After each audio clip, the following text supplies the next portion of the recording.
घर में मैं और मेरे ससुर ही हुआ करते थे और एक नौकरानी होती थी जो कि मेरे साथ सोती थी। जब मैं सुबह उठती तो मेरे पेट पर काली स्याही लगी होती थी। मैं हैरान थी कि ये कैसे हो गया। एक दिन मैंने अपनी नौकरानी को नींद की दवा खिलाकर अपनी जगह पर सुला दिया और कमरे में छुप गई। अभी कुछ ही देर हुई थी, मेरे ससुर मुझे समझकर नौकरानी के साथ। आज भी मेरे पेट पर वो ही काला निशान था। लगातार 20 दिन से रोज मेरे पेट पर ये निशान नज़र आ रहा था। काली स्याही के निशान से मैं बहुत परेशान सी हो गई थी। कौन था जो रात में ये निशान मेरे पेट पर लगाता था? मैं जब नहाती तो वो निशान हल्का सा हो जाता था। पहली बार जब मैंने ये निशान देखा तो सोचा कि शायद कहीं से लग गया होगा, लेकिन वही निशान रोज मेरे पेट पर मुझे नज़र आ रहा था। अब तो मुझे कुछ शक सा होने लगा था, लेकिन मैं शक भी करती तो किस पर। मेरे घर में मेरे अलावा बस 2 ही लोग थे, एक मेरे ससुर, दूसरी एक काम वाली लड़की जो कि मेरी उम्र की थी। बात कुछ यूँ है कि मेरी शादी के बाद ही मेरे पति को वापस दूसरे शहर जाना पड़ा, क्योंकि वो वहीं जॉब करते थे। मेरे ससुराल में मेरे ससुर ही थे।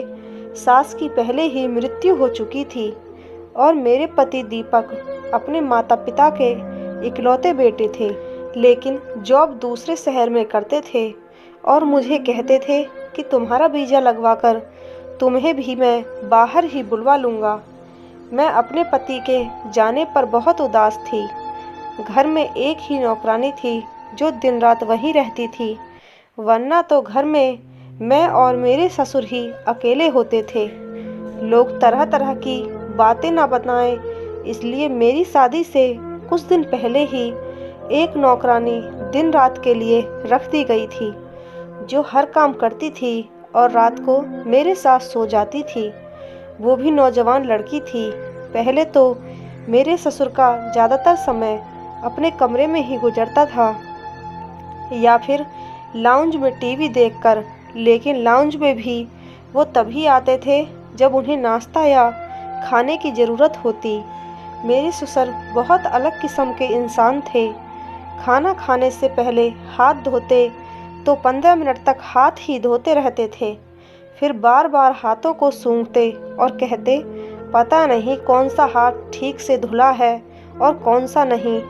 फिर खाना खाते हुए टीवी देखते रहते। मुझसे वो ज़्यादा बात भी नहीं करते थे, बस काम होता तो बुला लेते थे, वरना आवाज़ न देते। मैं पूरा दिन उस नौकरानी से घर के काम करवाती और साथ साथ बातें भी करती रहती थी। शुरू के 2 महीने तो ऐसे ही गुजर गए। दीपक से भी मेरी हर 2 दिन के बाद बात होती थी। मैं हर बार उनसे अपने वीज़े का ज़रूर पूछती, लेकिन वो यही कहते कि कोशिश कर रहा हूँ। जब कभी मैं नौकरानी से अपने ससुर के कमरे में सफाई करने को कहती तो वो नहीं करती। कहती थी दीदी आप भी मेरे साथ चलें, मुझे साहब से बहुत डर लगता है। बार बार मुझसे कभी बेड की चादर बदलवाते रहते हैं, कभी कहीं बार झाड़ू दिलवाते रहते हैं। कहते हैं कि तुम ठीक से सफाई नहीं करती।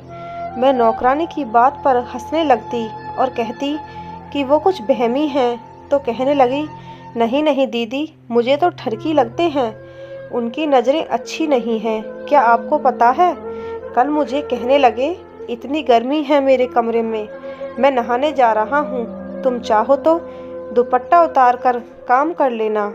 मुझे उसकी ये बात कुछ अजीब सी लगी।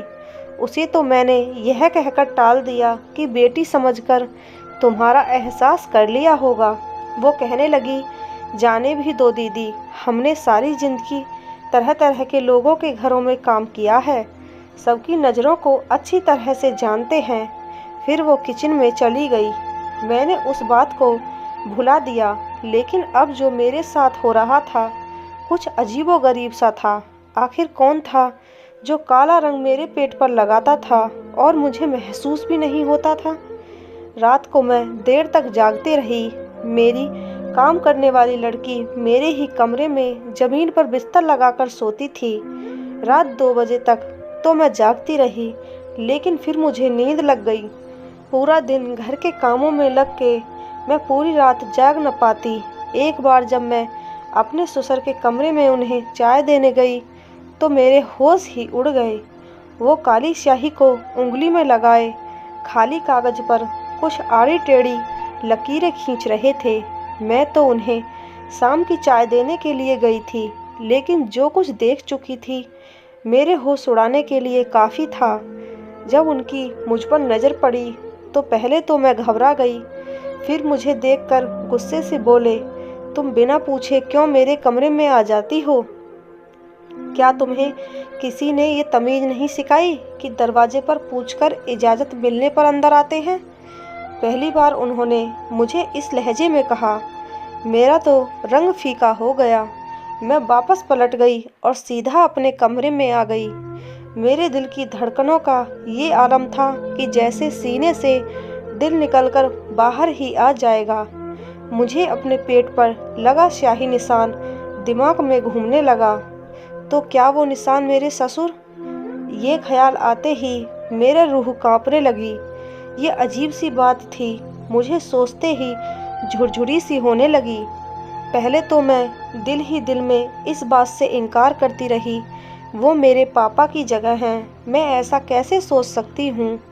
लेकिन एक अटल हकीकत थी कि मेरे पेट पर यह निशान होता था और मेरे ससुर भी वही रंग की स्याही से सफ़ेद कागज़ पर कुछ लकीरें खींच रहे थे। एक बार मैं अपने कमरे से निकलकर किचन में गई तो मेरे ससुर नौकरानी के बिल्कुल पीछे खड़े थे। वो ध्यान से बर्तन धो रही थी। वो उसके इतने करीब थे कि शायद चंद इंच का फासला हो। मुझे बात बहुत अजीब सी लगी। इसका मतलब कि नौकरानी उस दिन ठीक कह रही थी कि मेरे ससुर की नज़र और नीयत अच्छी नहीं है। मैं किचन में चली गई और मैंने अपने ससुर से कहा कि पापा आप यहाँ क्या कर रहे हैं, क्योंकि मैंने उन्हें आज से पहले कभी किचन में नहीं देखा था। वो मेरी आवाज़ पर पूरी तरह से हड़बड़ाए। मुझे किचन में देखकर कुछ अलग से होने लगे। मेरी आवाज़ पर वो नौकरानी बर्तन धोना छोड़कर मुझे देखने लगी। वो भी शायद मेरे ससुर के आने से बेखबर थी। पापा अजीब नज़रों से हम दोनों को देख रहे थे। मैंने नौकरानी को नज़रअंदाज किया और ससुर से किचन में आने की वजह पूछने लगी। वो कहने लगे कि मैं इस नौकरानी की छुट्टी करवा दूंगा। ये झाड़ू देकर बिना हाथ धोए बर्तन धो रही है, इसके हाथ गंदे हैं। वो परेशान सी हो गई। कहने लगी साहब क्यों झूठ बोल रहे हैं, मैंने सबसे पहले हाथ धोए थे, इसके बाद ही किचन के बर्तनों को हाथ लगाया था। मेरे ससुर तो उस नौकरानी से बहस पर उतर आए। कहने लगे कि तुम झूठ बोल रही हो, मेरे बेटे के पैसे हराम के हैं क्या? तुम्हें तनख्वाह भी दूं और तुम झाड़ू वाले हाथों से बर्तन धोती हो? ये तो मैंने आज देख लिया, वरना ना जाने तुम कब से गंदे बर्तनों में ही हमें खाना दे रही हो। मैंने अपने ससुर से बहुत कहा कि आप यहाँ से चले जाइए, मैं खुद नौकरानी से बात कर लूँगी, लेकिन वो भी मुझ पर गुस्सा करने लगे। कहने लगे तुम्हारी ही नरमी का नतीजा है, वरना मैं इस लड़की को 2 दिन में सीधा कर दूँ। मेरा बेटा परदेश में ना जाने कैसे कैसे अपना गुजारा करके घर पर पैसे भेजता है और ये लड़की मुझे गंदे बर्तन में खाना देती है। आज से तुम ही मेरे बर्तन धोओगी। इस लड़की के हाथ में मैंने बर्तन देखे तो इसे धक्के देकर निकाल दूंगा। गुस्से से यह कहते हुए वो किचन से निकल गए। लड़की तो रोने लगी। कहने लगी मुझे यहाँ काम नहीं करना, पैसे लेते हैं तो अपनी मेहनत के लेते हैं, हमने अपनी इज्जत नहीं बेच रखी है जो ये साहब मुझे इतनी बातें सुना रहे हैं। वो भी गुस्से से नौकरी छोड़ने को तैयार बैठी थी। मैंने उसे अपने गले लगाकर चुप करवाया। मैं ससुर के साथ अकेली नहीं रहना चाहती थी। मुझे ये हौसला था कि एक औरत मेरे साथ रहती है। अभी तो मैं एक परेशानी से निकल नहीं पाई थी कि मेरे पेट पर काली स्याही के निशान आता कहाँ से है और एक नौकरानी के कमरे में होते हुए कैसे मेरे ससुर मेरे कमरे में आ सकते हैं। मैंने नौकरानी से कहा कि तुम बर्तनों को हाथ न लगाना, मैं खुद धो दूंगी, लेकिन तुम काम छोड़कर मत जाओ। मैंने बड़ी मुश्किल से नौकरानी को राजी करके किचन से बाहर निकाला।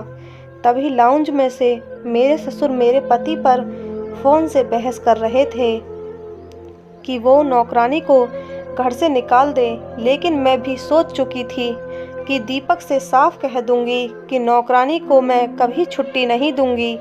अब तो मैं बिल्कुल भी अकेले रहने के हक में नहीं थी। मैंने दीपक से भी कह दिया कि अगर नौकरानी घर से गई तो मैं भी मायके चली जाऊंगी। पापा को बर्तनों से तकलीफ़ है तो मैं खुद धो दूंगी। मेरे पति ने अपने पापा को ना जाने कैसे समझाया, क्योंकि अब वो बहस नहीं करते थे। मैं खुद बर्तन धोने लगी। मैं खाना ससुर के सामने खुद रख देती थी। अभी मैं कुछ देर आराम के लिए अपने कमरे में जाने लगी तो वो मुझसे कहने लगे कि आज के बाद मुझे ये नौकरानी मेरे कमरे में नजर न आए। आज के बाद मेरे कमरे की सफाई का ख्याल तुम रखोगी। यह सुनकर मैंने इस बात में सर हिला दिया। मैंने सोचा कि अभी ससुर गुस्से में हैं, 2-4 दिन काम कर देती हूँ, फिर खुद ही ठीक हो जाएंगे। लेकिन मुझे क्या पता था कि उनका मुझे कमरे में बुलाने का मकसद क्या था। मैं जब ससुर के कमरे में गई, पूछकर अंदर गई ताकि उनके कमरे में सफाई कर दूं, तो वो फिर से काली स्याही में उंगली डुबोए एक सफ़ेद कागज़ पर लकीरें खींच रहे थे। मुझे देखकर जल्दी से सब कुछ दराज में रख दिया और सीधे होकर बैठ गए। मैंने कहा, पापा मैं सफाई कर दूं? तो कहने लगे, हाँ कर दो। मैंने उनके बेड की चादर बदली और झाड़ू लगाने लगी, लेकिन वो बार बार मुझे ही देख रहे थे। एक बार भी उन्होंने मुझसे नज़रें नहीं हटाई थीं, और अगर वो यूं ही देखते तो मैं कभी भी सुकून से काम नहीं कर सकती थी। मेरे हाथ भी कुछ घबराहट के मारे कांपने लगे। मैं बार बार दुपट्टे से अपने चेहरे पर आने वाला पसीना पोंछ रही थी, साथ साथ कालीन पर झाड़ू दे रही थी। मेरे ससुर कुर्सी से उठकर मेरे पास आ गए। वो मेरे सामने खड़े हो गए तो मुझे भी खड़े होना पड़ा। मुझसे कहने लगे, इतनी गर्मी है, तुम अपना दुपट्टा उतारकर झाड़ू लगा लो।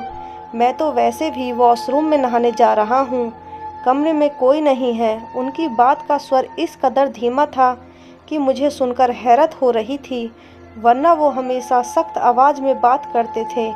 मुझे नौकरानी की बात याद आ गई। मैंने कहा, नहीं, मुझे अपना दुपट्टा पहनकर काम करने की आदत है। अभी मैं ये कह रही थी कि उन्होंने अपनी जेब से रुमाल निकाला और मेरे चेहरे से पसीना साफ करने लगे। मैं पीछे हटी, वो भी कुछ घबरा से गए। फ़ौरन वो अपने कमरे के वॉशरूम में चले गए। मेरे दिल की ये हालत थी कि धड़कना ही भूल गया था। मुझे तो अब अपने ससुर के कैरेक्टर पर शक होने लगा था। मैंने जल्दी जल्दी उनके कमरे की सफाई की और कमरे से बाहर निकल गई। पूरा दिन मैं परेशानी ही रही। रात को जब मैं नौकरानी के साथ अपने कमरे में आई तो वो ज़मीन पर अपना बिस्तर बिछा रही थी। मैंने कहा, नीलम ज़रा इधर आओ, मेरी बात सुनो। मैंने सोचा मुझे नौकरानी से सारी बात बतानी चाहिए। वो अपना बिस्तर छोड़कर मेरे पास आकर बैठ गई। मैंने उससे कहा कि तुम जो कुछ भी मेरे ससुर के बारे में कहती हो, मुझे भी वो सच लगने लगा है। फिर मैंने उसे ये भी बता दिया कि रोज़ मेरे पेट पर एक काली स्याही का निशान होता है। वो ये बात सुनकर मुझे हैरत से फटी आंखों से देखने लगी। कहने लगी, दीदी मुझे तो आपके ससुर पर पहले से ही शक है। मुझे तो लगता है कि वो आप पर कुछ गलत भी करवाता है।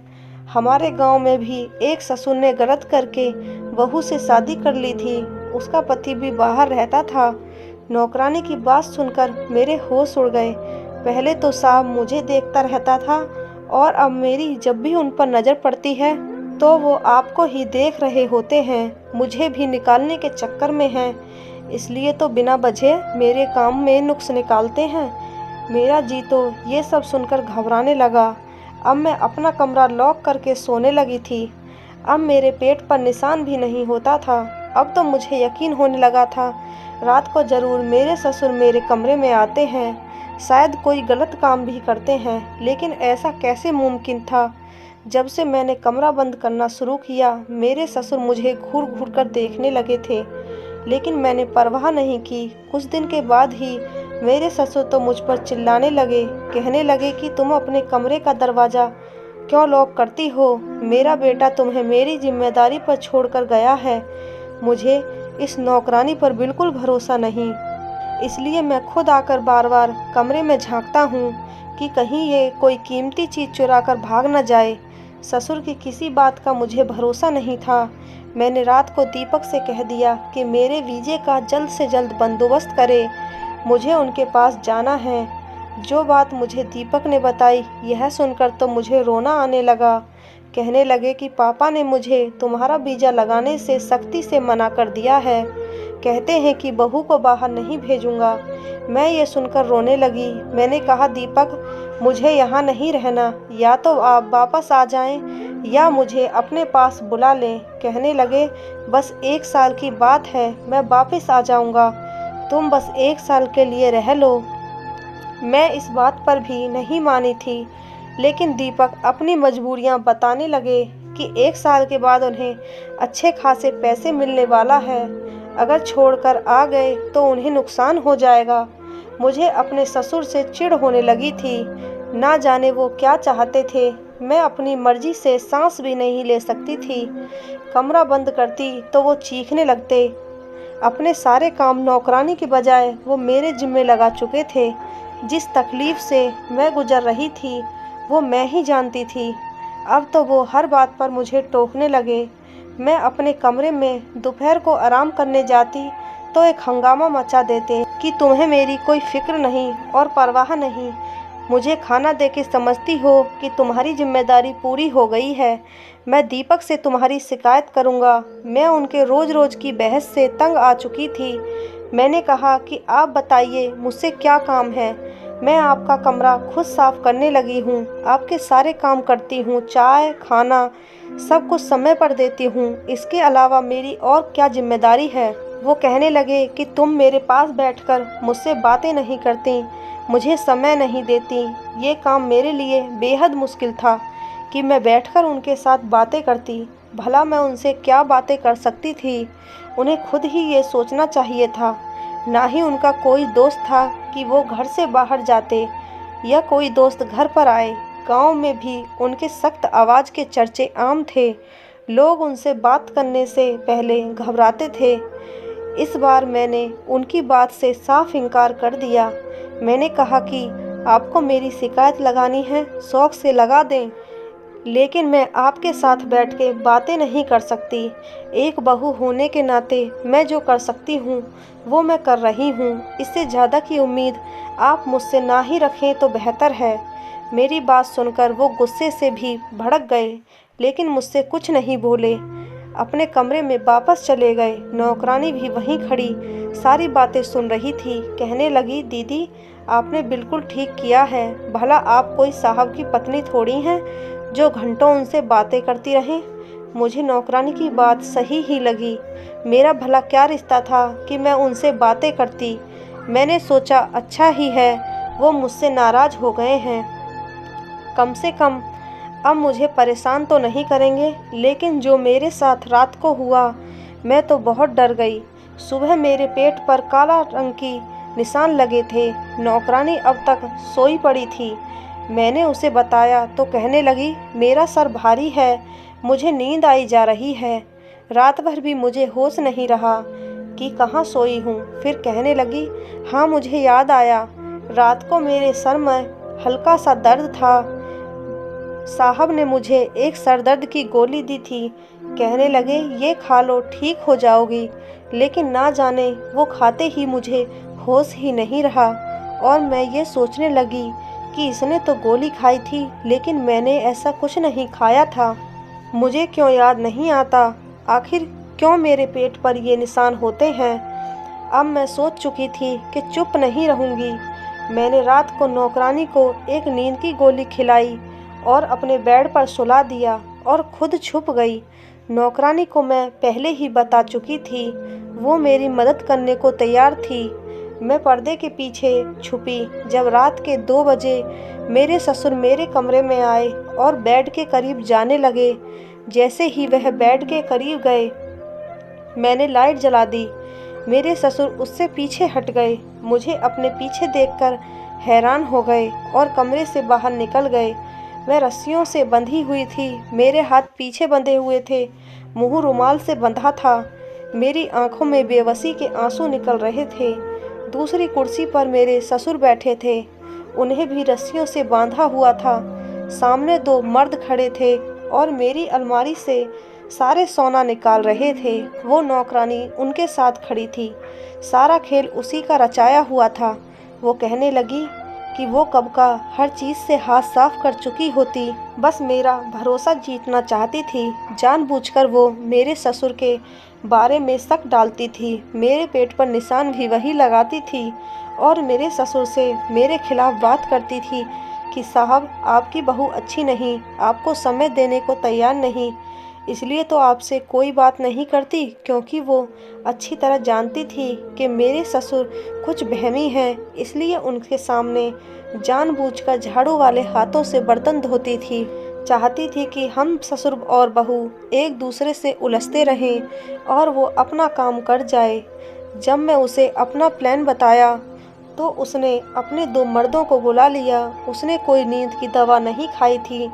वो मुझे और मेरे ससुर को एक कमरे में इकट्ठा करना चाहती थी और रात को उसने मेरे ससुर से कहा कि आपकी बहू मुझे अपनी जगह पर सुलाकर रात को किसी से मिलने जाती है। अगर यकीन न आए तो रात को कमरे में आकर देख लेना। इसलिए मेरे ससुर रात को मेरे कमरे में आए तो बेड के पास जाकर यही देखने लगे कि सो कौन रहा है। तभी मैंने लाइट जला दी। मुझे कमरे में देखकर वो वापस जाने लगे तो दरवाजे पर दो मर्द खड़े थे जिनके हाथ में तेज धार चाकू थे। इन मर्दों के कमरे में दाखिल होते ही नौकरानी उठकर खड़ी हो गई। हम दोनों बहू और ससुर को रस्सियों से बांधकर सब कुछ चोरी करने लगी। अचानक ये हुआ था कि उसी रात दीपक वापस आ गए। हमें सरप्राइज देना चाहते थे, लेकिन जैसे ही घर पहुँचे, घर का मेन गेट खुला था तो वो घबरा से गए। जब अंदर आए तो मर्दों की आवाज़ें सुनकर समझ गए कि कोई चोर घर में घुस आए हैं। उन्होंने ससुर के कमरे में जाकर पुलिस को फ़ोन कर दिया। कुछ ही देर में पुलिस घर पहुंच गई और हम बाल बाल बच गए। मेरे ससुर ने दीपक को वापस दूसरे शहर जाने से सख्ती से मना कर दिया कि हम कम पर गुजारा कर लेंगे, लेकिन किसी नौकर को दिन रात अपने घर में नहीं रखेंगे। वो घर के भेदी होते हैं और फिर जब मौका मिलता है अपना काम कर जाते हैं। मेरी शादी को अब 5 साल गुजर गए हैं। मेरे 2 बच्चे भी हैं, लेकिन मैं घर के सारे काम खुद करती हूँ। नौकरानी के लिए अगर मेरे पति कह भी दें तो मैं साफ इनकार कर देती हूँ। धन्यवाद।